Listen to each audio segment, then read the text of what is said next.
So Kath, I still remember meeting you for the first time. It's probably 6 years ago downstairs, upper ground floor. We were doing a search for a new head of, well, it was HR at the time, and I had this idea of change the name, Talent and Culture. We met all these people. I distinctly remember having that conversation with you and walking out, and I called the executive search firm and I said, we found our new head. But I feel like I have had an incredible time here, and I'm eternally grateful for you for backing me. What possessed you to think about it as not necessarily ANZ, but that change? Because you came from a very different background. But what got me right at the outset for this role was the pitch was I've got a CEO that's committed, that really understands how important people are to the ultimate success of the business, and is committed to driving a purpose and values-led transformation of the bank. There's going to be lots of change taking place, but that's going to be at the heart of how that change will happen. And so I wanted the chance to, one of the frustrations as a consultant is you're not in the team. Right. And so it was an opportunity to be in the team for the long haul and really kind of partner together to drive lasting, meaningful change. So it's a bank, right? And I know you had a broad consulting career. It wasn't just in financial services. Was that a positive or a negative in your thinking in terms of as an industry? Yes.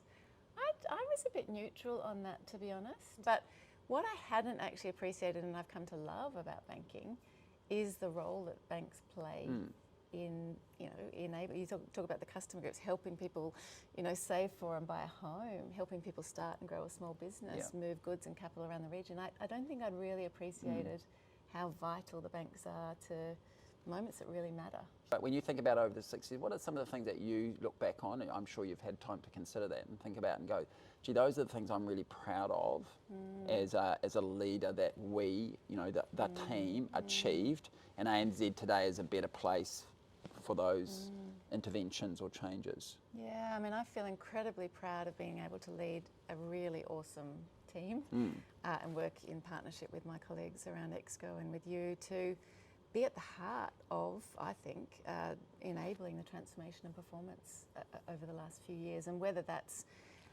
helping to change the shape and the size and the nature of the workforce, strengthening the culture, supporting our people through COVID, or more recently replacing sort of all of the core people technology, which it's in its infancy, but with time will really improve the employee experience and enable you to make much better data-driven decisions about the people at the bank.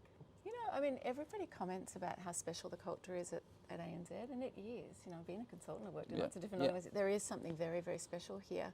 And I think at the heart of it, actually, there's two things that have underpinned that throughout the 6 years that I've been here. One is that deep commitment to purpose as a really core foundation. That's just a non-negotiable, and it really does guide decisions, the big ones and the little ones, daily. But the second was instilling, and this was just starting as I was imagining, that sense of growth mindset and the need to keep adapting and learning and evolving. Well, thank you very much. It's been a fantastic contribution, not just to me and the ExCo, but across the whole bank. And as I said, I'm sure hopefully you get a little bit of time to do a proper reflection, and you should probably write down some of those things, Kath. You think about all the things from when you started to the way that the company is today, and nearly all of that has the fingerprints of TNC and you across it in terms of helping shape a better bank. So you should be really proud. We're really proud of the work that you've done for all of us, and I know that many, many people here will miss you enormously, including myself. So thank you very much. Thank you.